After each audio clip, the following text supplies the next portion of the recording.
En tiempos antiguos reinaba en Granada un príncipe moro llamado Mohamed, al cual sus vasallos le daban el sobrenombre de El Zurdo. Se dice que le apellidaron de este modo por ser más ágil en el uso de la mano izquierda que de la derecha. Otros afirman que se lo aplicaron porque echaba a perder los asuntos en que se entremetía.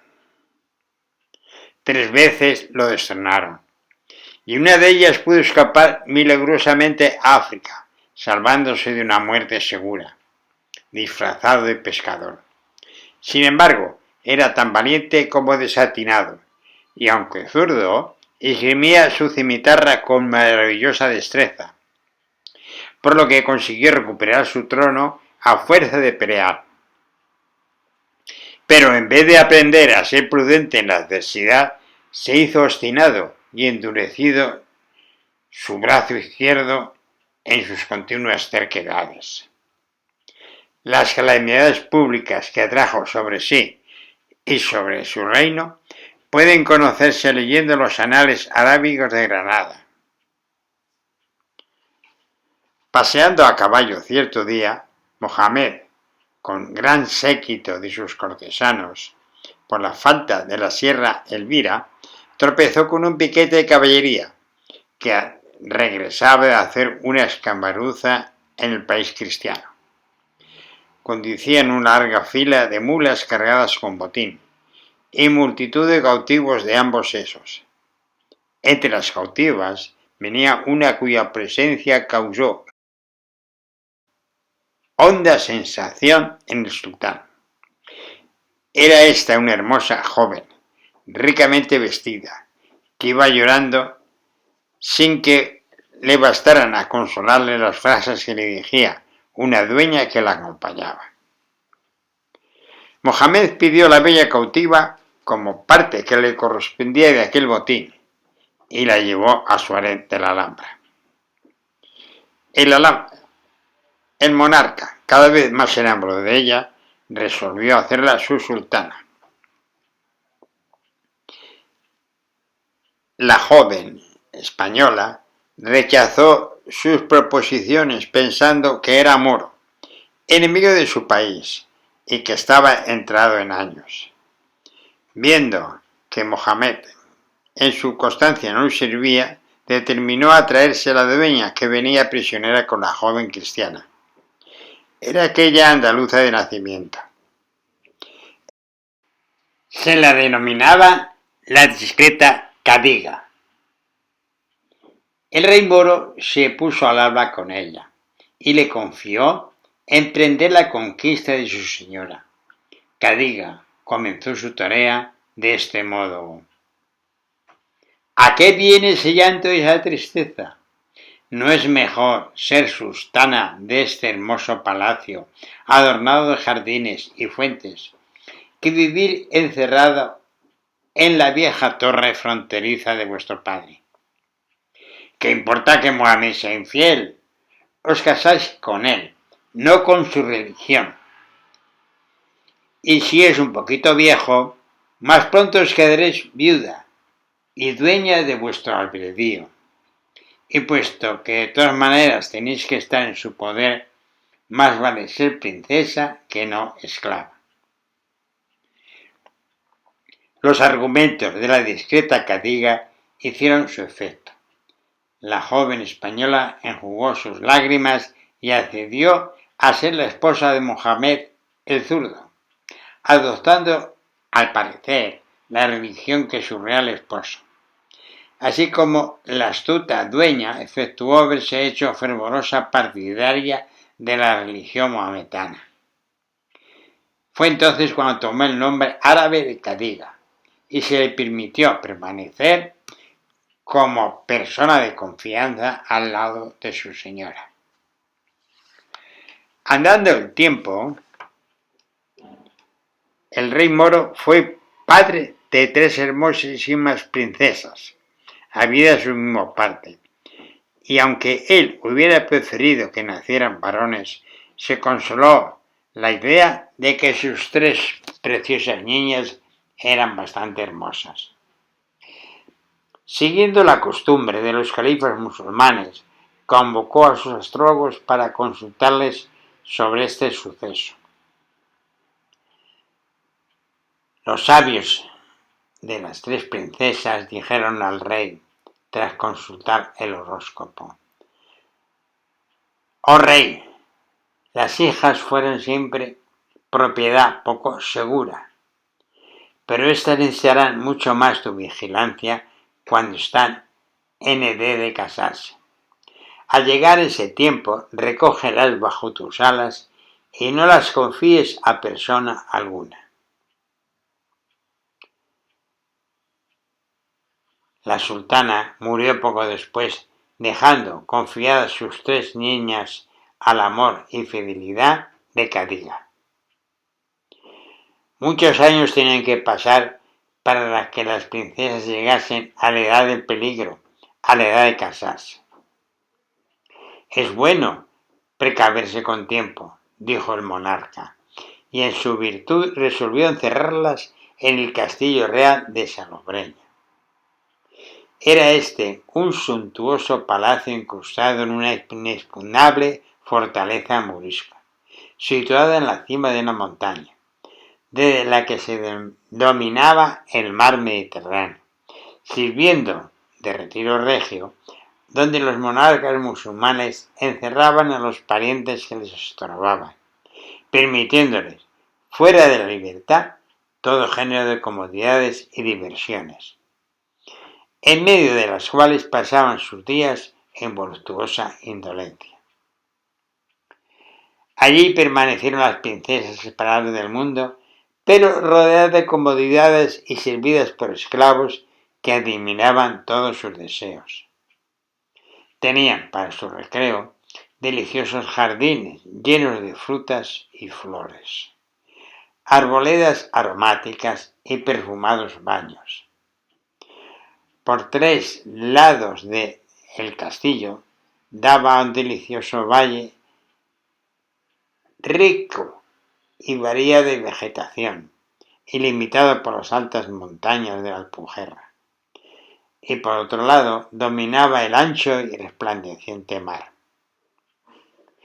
En esta deliciosa morada, gozando de un clima plácido y bajo un cielo despejado, las tres princesas crecieron y, aunque todas se educaron del mismo modo, daban ya señales prematuras de diversidad de carácter. Se llamaban Zaida, Zoraida y Zoraida, y este era su longe por edades, pues habían tenido 3 minutos de intervalo al nacer. Zaida, la mayor, era de espíritu intrépido y siempre se ponía al frente de sus hermanas para todo. Lo mismo que hizo al nacer.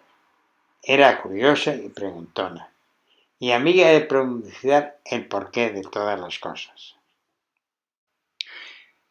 Zoraida era apasionada de la belleza, por cuya razón, sin duda, se deleitaba mirando su propia imagen en un espejo o en las cristalinas aguas de una fuente, y tenía delirio por las flores, por las joyas, por todos aquellos adornos que realzan la hermosura. En cuanto a Zoraida, la menor, era dulce, tímida y extremadamente sensible,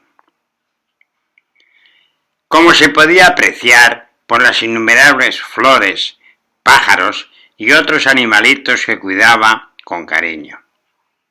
Se sentaba horas enteras en el aljimet, mirada la cirada en las brillantes estrellas de una noche de verano, o en el mar regado por la luna, y entonces la canción de un pescador, débilmente oída desde la playa, o los acordes de una flauta morisca desde alguna barca que cruzaba, eran suficientes para extasiar su ánimo.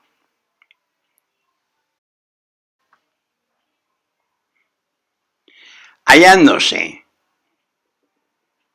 sentada La curiosa Zaida, en una de las ventanas del pabellón, mientras sus hermanas dormían la siesta recostadas en sus hamacas, se fijó en una galera que venía costeando a golpes de remo.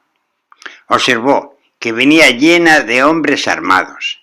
La galera ancló al pie de la tierra y un pelotón de soldados moriscos desembarcó en la estrecha playa conduciendo varios prisioneros cristianos.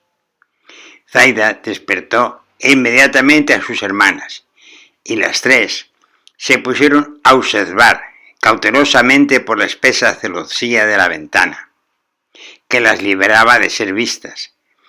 Entre los prisioneros venían 3 caballeros españoles, ricamente vestidos.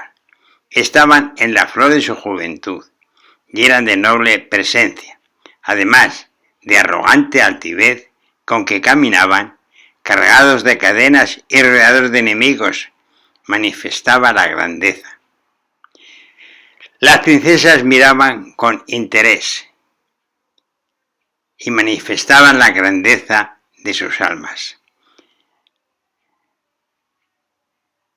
Y una gran emoción se produjo en sus corazones por la presencia de aquellos 3 apuestos caballeros, radiantes de juventud y de varonil belleza.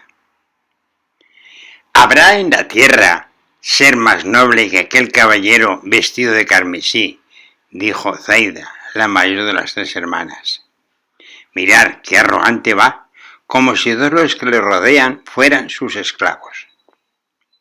Fijaros en aquel otro vestido de azul, exclamó Zoraida. ¡Qué hermosura! ¡Qué elegancia!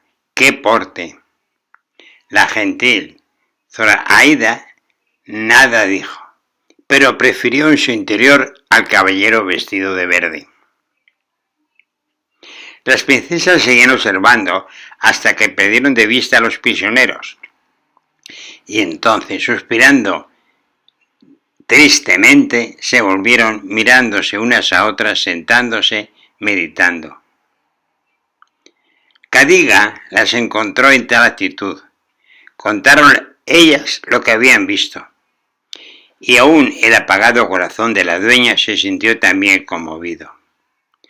«Pobres jóvenes», exclamó. «Ah, hijas mías, no tenéis una idea de la vida que hacen estos caballeros en su patria. Qué respeto a sus damas, qué modo de enamorar y de dar serenatas». La astuta vieja cayó en la cuenta del daño que le estaba ocasionando ella, que se había acostumbrado a tratar a las princesas como niñas, sin considerar que habían ido creciendo y tenía ya delante de sí a 3 hermosísimas jóvenes casaderas.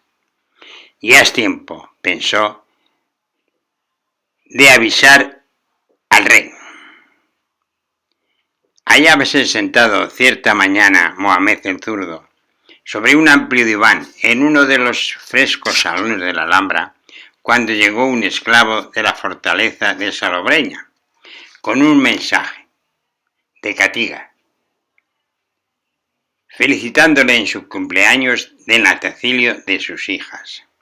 Al mismo tiempo le presentó el esclavo una delicada cestita adornada de flores, y en la cual, sobre pámpanos y hojas de higuera, venían melocotones, cuya frescura, color y madurez entraban el apetito. El monarca, versado en el lenguaje oriental de las flores y las frutas, adivinó el significado de esta emblemática ofrenda.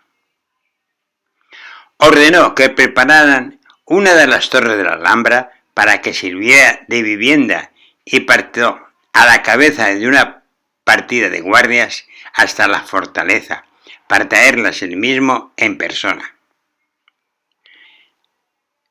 Mohamed el Zurdo completó a sus hijas con cierta mezcla de orgullo y perplejidad, y mientras se complacía en sus encantos, recordaba la predicción de los astrólogos. «Hijas», murmuró, «3 hijas y 3 casaderas. He aquí una fruta tentadora del jardín de las Hespérides, que necesitaban un dragón para guardarlas. Se aproximaba la cabalgadura de Granada cuando subió en uno de los bancos de la ribera de Genil un pequeño cuerpo de soldados que conducía un convoy de prisioneros. Y era demasiado tarde para que se apartaran aquellos hombres del camino, por lo cual les echaron los soldados al suelo, con los rostros mirando a tierra, y ordenaron a los cautivos que hicieran lo mismo. Entre los prisioneros se hallaban aquellos soldados, apuestos caballeros, que las princesas habían visto desde su pabellón, ya porque fueran demasiados altivos. Lo cierto es que permanecieron en pie, contemplando la cabalgata que se aproximaba. Encendióse el monarca de ira viendo que no se cumplían sus mandatos, y desenvainando su cimitarra y adelantándose hacia ellas, iba a esgrimir con su brazo zurdo, golpe que hubiera sido fatal por lo menos para uno de los prisioneros. Las princesas le rodearon implorando piedad para los prisioneros, y hasta la tímida Zoraida olvidó de su reserva y tornóse elocuente en su favor. Mohamed se detuvo con la cimitarra levantada, cuando el capitán de guardia le dijo: «No ejecute vuestra merced una acción que escandalizaría a todo el reino». Estos 3 bravos y nobles caballeros españoles, que han caído prisioneros en el campo de batalla, batiéndose como leones, son de alto linaje y pueden ser rescatados a buen precio. «Basta», dijo el rey, «les perdonaré la vida, pero castigaré su audacia, que los lleven a Torres Bermejas y que los entreguen a los trabajos más duros y penosos». Con el tumulto y agitación de esta escena dio lugar a que se levantaran los velos de las 3 princesas, dejando a la vista su radiante hermosura. Proporcionó ocasión para que la belleza produjera sus estragos. En aquellos tiempos, la gente se enamoraba más repentinamente que ahora. Los 3 caballeros quedaron completamente cautivados, sobre todo cuando la gratitud se oía a la admiración. Es bastante singular, aunque no menos cierto, que cada uno de ellos se enamoró precisamente de la joven que respectivamente le correspondía. En cuanto a las princesas, se admiraron más que nunca del noble porte de los cautivos, regocijándose de cuanto habían oído acerca de su valor y noble linaje. La residencia preparada para las infantes era lo más escrupuloso y delicado que podía imaginar la fantasía de una torre apartada del palacio principal de la Alhambra. Por un lado, daba vistas al interior de la fortaleza. El interior de esa torre estaba dividido en pequeños y lindos departamentos, lujosamente decorados en estilo árabe, y rodeados a un vasto salón cuyo techo se elevaba casi hasta lo alto de la torre. El rey, que había reflexionado después de que sus hijos habían entrado ya en la edad, que el alma de la mujer se ensancha y se aumentan sus deseos, pensó: ya no son niñas, ya son mujeres formadas y necesitan objetos que les llaman la atención. Llamad, por tanto, a las modistas, los joyeros y los artistas de oro y plata del Zacatín de Granada, y abrumó a las princesas con vestidos de seda, de tisú y brocados, chales de cachemira, collares de perlas y diamantes, anillos, brazaletes y toda clase de objetos preciosos. A pesar de ello, nada dio resultado. Las princesas siguieron pálidas y tristes en medio de tanto lujo. y parecían 3 capullos marchitos, agotándose en el mismo tallo. El rey no sabía qué hacerse, y como tenía gran confusión en su propia manera de pensar, jamás pedía a nadie consejo. Mas esta situación le superaba, por lo cual el rey pidió ayuda a Cadiga, quien le prometió obediencia. Ella conocía mejor que las infantas la enfermedad que le adolecía, y encerrándose con ellas procuró ganar su confianza. Mis queridas niñas, ¿qué razón hay para que os mostréis tristes y apesadumbradas en un sitio tan delicioso como este, y donde tenéis todo cuanto el alma puede desear? Incluso un poco de música. Nosotras hemos perdido la afición a la música. ¡Ay, hija mía! No dirás eso, dijo la anciana maledicosamente. Si hubieras oído la música que yo anoche escuché a los caballeros españoles que tropezamos en nuestro viaje. ¿Pero por qué os ponéis tan ruborizadas, niñas? Pues bien, cuando ayer noche pasé por las Torres Bermejas, vi a los 3 caballeros descansando del rudo trabajo del día. Uno de ellos estaba tocando la guitarra, gallardamente, mientras que los otros cantaban alternando, con tal estilo que los mismos guardas parecían estatuas u hombres encantados. Ahora me perdone, pero al oír las canciones de mi país natal me sentí conmovida, y luego ver a 3 jóvenes, nobles y gentiles, cargados de cadena en la esclavitud. Al llegar aquí no puedo contener la buena anciana las lágrimas que le venían a los ojos. ¿Y no pudieras, madre, procurarnos el que viéramos a esos caballeros?, preguntó Zaida. Yo creo, añadió Zoraida, que un poco de música nos reanimaría extraordinariamente. La tímida Zoraida no dijo nada, pero echó los brazos al cuello de Cadiga.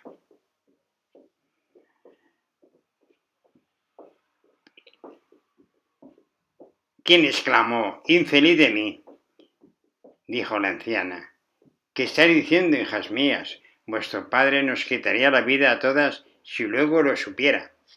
Además, aunque estos caballeros son educados y nobles, ¿qué importa? Al final son enemigos de nuestra fe, y no debéis pensar en ellos más que para aborrecerlos. Los cautivos cristianos, presos en las Torres Bermejas, estaban a cargo de un barbudo renegado de anchas espaldas, llamado Hussein Baba, que tenía fama de ser aficionado a que le untasen el bolsillo. Fue a verlo privadamente, y deslizándole en la mano una moneda de oro de bastante peso, le dijo: Hussein, las 3 princesas que están encerradas en la torre, aburridas y faltas de distracción, quieren oír los primores musicales de los 3 caballeros y tener una prueba de su rara habilidad. Estoy segura que sois bondadosos y no me negaréis un capricho tan inocente. ¿Cómo? ¿Para que luego me pongan cabeza a hacer muecas sobre la puerta de mi torre? No lo dudéis, sería la compensa que me daría el rey si llegara a enterarse. Cadiga contestó: no debéis temer que tal cosa ocurra, pues podemos arreglar el asunto de modo que complazcamos a las princesas sin que su padre se entere. Bien conocéis la honda cañada que pasa por el pie de la torre.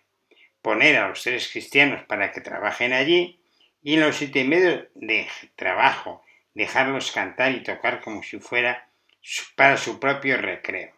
De esta manera podrán oírlo las princesas desde la torre, y estar seguro que os pagará bien vuestra condescendencia. La buena anciana concluyó su conferencia apretando la ruda muda del renegado y dejando en ella otra moneda de oro. Su elocuencia fue irresistible. Al día siguiente, los 3 cautivos caballeros fueron llevados a trabajar al valle, junto a la misma Torre de las Infantas, y durante las horas calurosas de mediodía, mientras que sus compañeros de trabajo dormían la siesta a la sombra y los centinelas estaban amodorrados, se sentaron estos caballeros sobre la hierba al pie del baluarte y comenzaron a cantar trovas españolas al melodioso son de sus guitarras. Aunque el valle era profundo y alta la torre, sus voces se elevaban claras y dulcísimas en medio del silencio de aquellas soñolientas horas del verano. Las princesas escuchaban cómo su aya les había enseñado lengua castellana, se deleitaban en extremo oyendo los gallardos trovadores. La juiciosa Cadiga, por el contrario, aceptaba estar dada a los mismos diablos. Y dijo: Alá nos haga con bien, ya que estos señores cantando trovas amorosas dirigidas a vosotras, habráse visto audacia tal. Voy a ver ahora mismo al capataz de los esclavos para que los apaleen sin compasión. Las princesas dijeron: ¿apalear a tan galantes caballeros porque cantan con tan singular habilidad y dulzura? Cuando concluyeron esto de cantar, las princesas quedaron silenciosas por un breve momento. Pero, a seguida, Zoraida cogió su laúd y con voz débil y emocionada entonó un ligero aire africano cuya letra decía así: en su lecho verdor crece la rosa escondida, escuchando complacida los trinos del ruiseñor. Desde entonces los caballeros eran traídos casi todos los días a los trabajos de la cañada. El considerado Hussein Baba se fue haciendo cada vez más indulgente y cada día manifestaba mayor propensión a quedarse dormido en su puesto. Así pues se estableció una misteriosa correspondencia entre los caballeros y las enamoradas princesas, por medio de romanzas y canciones ajustadas a los sentimientos de unos y otras en cuanto era posible.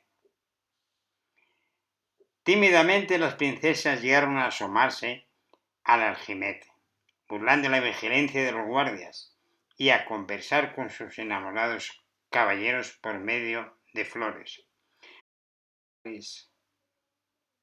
cuyo simbólico lenguaje era conocido entre ambas partes, aumentando la misma dificultad de sus correspondencias, el deleite inefable de sus amores, el fuego encendido de sus corazones, pues sabido es que el amor se complace en luchar con la resistencia y crece más vigor en el terreno que parece más estéril. El cambio, operado en los rostros, en las miradas y el carácter de las princesas con esta correspondencia, sorprendió y satisfizo al zurdo monarca. Pero nadie se mostraba de ello tan ufano como la discreta Cadiga, pues lo consideraba todo a su exquisito tacto. Durante unos días volvieron a no aparecer los caballeros cristianos en el valle. En vano las 3 hermosas prisioneras miraban desde lo alto de la torre. En vano se asomaban sus gargantas de nieve por el aljimete. En vano cantaban como ruiseñores presos en sus jaulas. Sus galantes caballeros no se veían ni contestaban a sus cantos de la alameda. Cadiga salió para enterarse de lo que sucedía y volvió con el rostro descompuesto por la turbación. Y dijo: ¡ay, niñas mías! Yo preveía que vendría a parar todo esto, pero sí lo que hicisteis vosotras.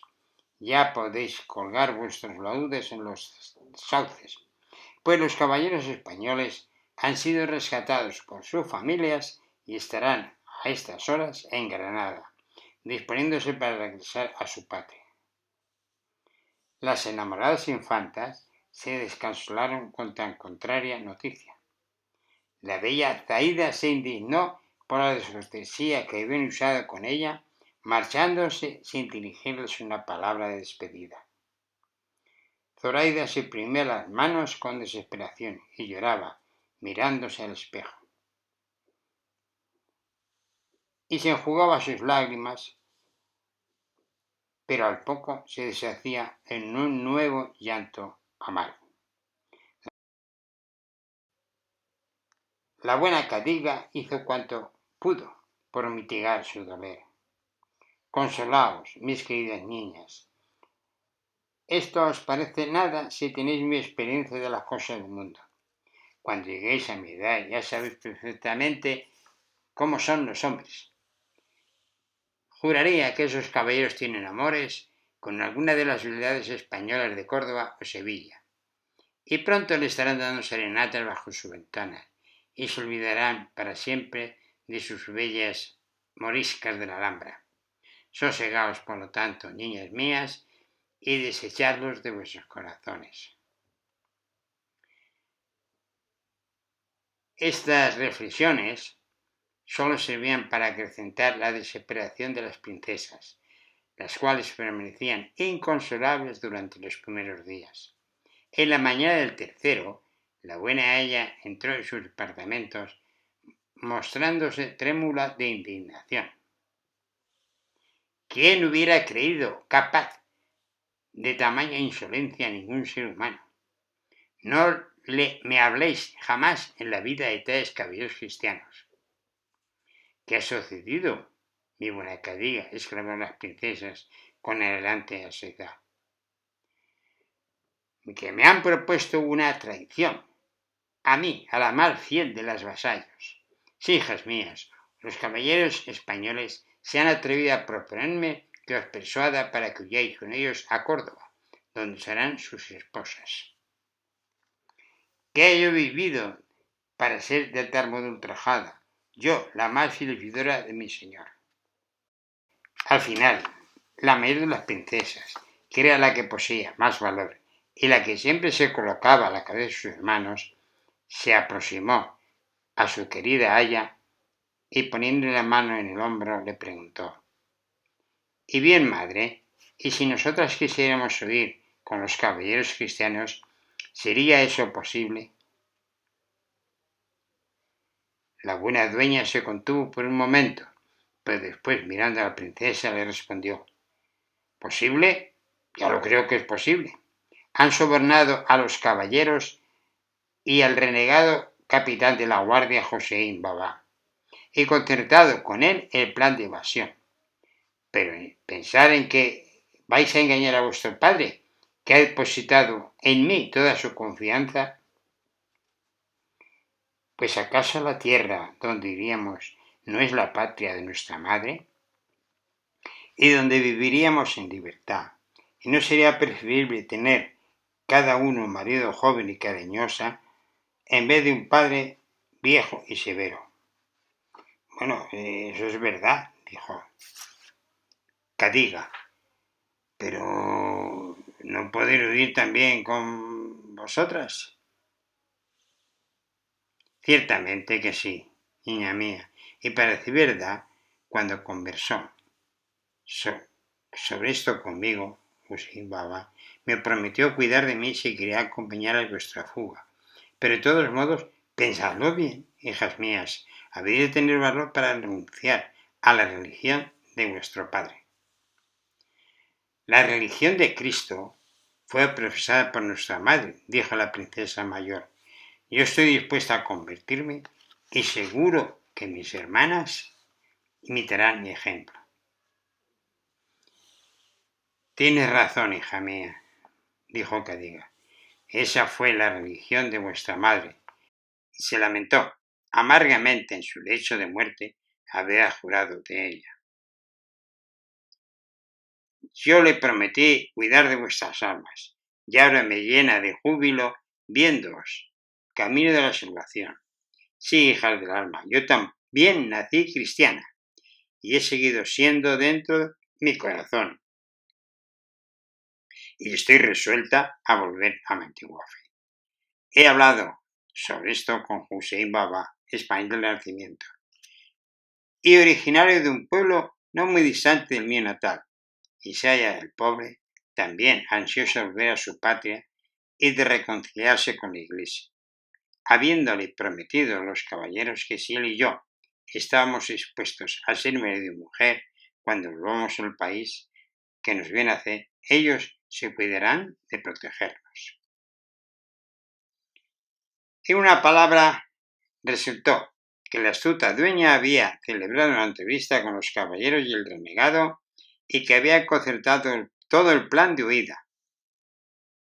La princesa mayor consistió en ello y trazó las líneas de conducta de sus hermanos. Sin embargo, la menor se mostraba vacilante, pues era de alma tan bella como tímida y su tierno corazón luchaba entre el cariño filial y su pasión juvenil. La hermana mayor ganó la victoria como siempre y entre lágrimas y ahogados suspiros se comenzó a preparar la evasión. La escabrosa colina sobre la cual está edificada la Alhambra se halla desde tiempos antiguos minada con pasadizos subterráneos cortados en la roca, que conducen de la fortaleza a varios sitios de la ciudad y a distantes portillos en las riberas del Genil, construidos en épocas diferentes por los reyes moros, como medio de escapar en repetidas insurrecciones. Por uno de esos pasadizos concertó Hussein Baba sacar a los infantes hasta una salida más allá de las murallas de la ciudad, donde los caballeros se hallaban preparados con corceles para huir rápidamente con ellas hasta la frontera. Llegó la noche designada. En la torre moraban las princesas, fue cerrada como de costumbre, y la Alhambra yacía en el más profundo silencio. A eso de medianoche, Cadiga escuchó al renegado Hussein Baba, que estaba debajo y daba la señal. La dueña amarró el cabo de una escalera al aljimed y dejó caer al jardín, bajando luego por ella. Las dos infantas mayores le siguieron con el corazón palpitante. Pero cuando llegó su turno a la princesa menor, Zoraida titubeó y tembló. Aventuró varias veces el apoyar su delicado y menudo pie en la escala, y otras tantas la retiró, agitándose tanto más su pobre corazón cuanto más vacilaba. Lanzó luego una mirada adictiva a la habitación tapizada de seda. En ella vivía como el pájaro aprisionado en su jaula, pero al final allí se encontraba segura. ¿Quién podría adivinar los peligros que la rodearían cuando se viera lanzada al mundo? Luego se le presentó la imagen de su galán amante cristiano y puso de nuevo su piececito sobre la escalera. Por último se acordó de su padre y lo volvió a retirar. Es imposible describir la lucha que se daba en el turbado corazón de aquella niña, enamorada y tierna como tímida e ignorante de las cosas de esta vida. En vano le rogaban sus hermanas, regañaba la dueña y blasfemaba el renegado debajo del aljimed. La gentil princesa continuaba dudosa y titubeaba en el momento crítico de la fuga, tentada por la dulzura de la falta, pero aterrada por los peligros. A cada momento el riesgo de ser descubiertos era mayor. Se oyeron pasos lejanos. Las patrullas vienen hacia la ronda, gritó el renegado. Si nos detenemos un momento más estamos perdidos. Princesa, descended o si no, abandonamos. La infeliz Zoraida se sintió presa de una agitación y desatando las cuerdas de la escala, la dejó caer desde el aljimed. Todo ha concluido, exclamó. Ya no es posible que yo me fugue. Alá os guíe y os bendiga, amadas hermanas mías. El enamorado de Zoraida se desesperó cuando supo que ella había rehusado abandonar la torre, pero no se podía perder el tiempo en inútiles lamentos. Las dos princesas fueron colocadas a la grupa con sus amantes y la discreta Cadiga montó detrás del renegado, partiendo todos a prisa en dirección al paso de Lope, que conduce entre las montañas a Córdoba. No se hallaban ya muy lejos cuando oyeron el ruido de tambores y trompetas en los adarves de la Alhambra. Nuestra fuga se ha descubierto, dijo el renegado. Tenemos ligeros corceles, la noche es oscura y podemos burlar la persecución, replicaron los caballeros. Espolearon sus caballos y escaparon a través de la vega, llegando al pie de Sierra Elvira, que se levanta como un promontorio en medio de la llanura. El renegado se detuvo y escuchó. Hasta ahora nadie viene en nuestro seguimiento. Creo que podremos escapar a las montañas. Al decir esto, brilló una luz intensa en la torre que servía para señales en la Alhambra. ¡Maldición!, gritó el renegado. Esa es la señal de alerta a todos los guardias de los pasos. ¡Adelante, adelante! No hay tiempo que perder. Corrían y corrían vertiginosamente, y el choque de las herraduras de sus caballos se repetía de roca en roca, conforme iban atravesando el camino que costeaba la pedregosa Sierra Elvira. Pero al tiempo que galopaban, vieron que la luz de la Alhambra era contestada en otras direcciones desde los atalayes de las montañas. ¡Adelante, adelante!, gritaba el renegado en medio de increpaciones y juramentos.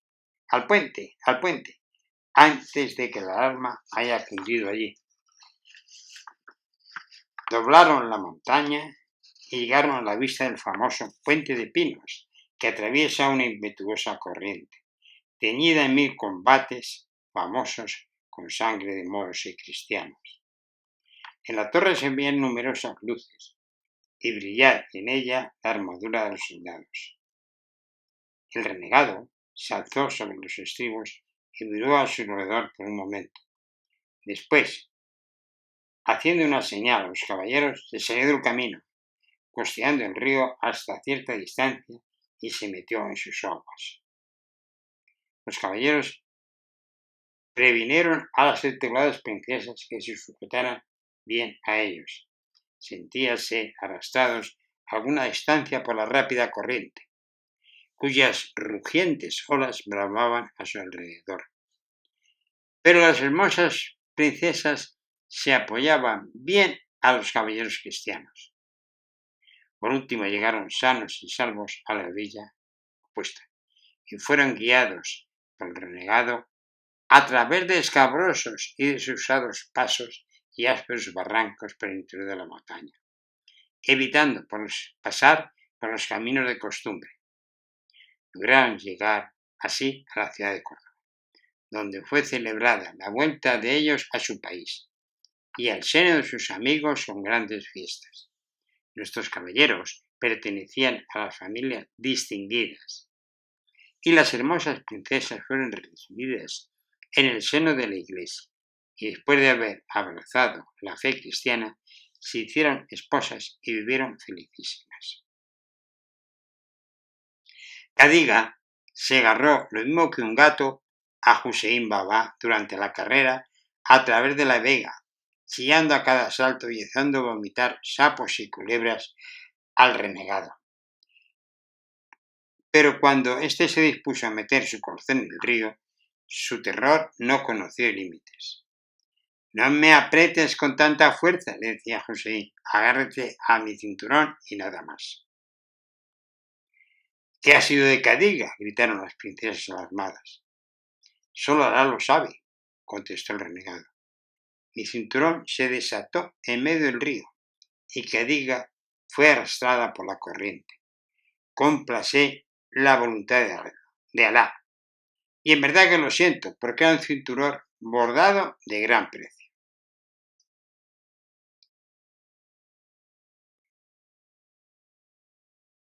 Cadiga en el agua. no perdió la vida. La corriente la llevó hasta un pescador que se hallaba socando sus redes a alguna distancia río abajo. La sacó a tierra, quedando asombrado de su milagrosa pesca. Tampoco se sabe nada de la conducta del monarca cuando describió la evasión de sus hijas y la mala pasada que le jugó la más fiel de sus servidoras.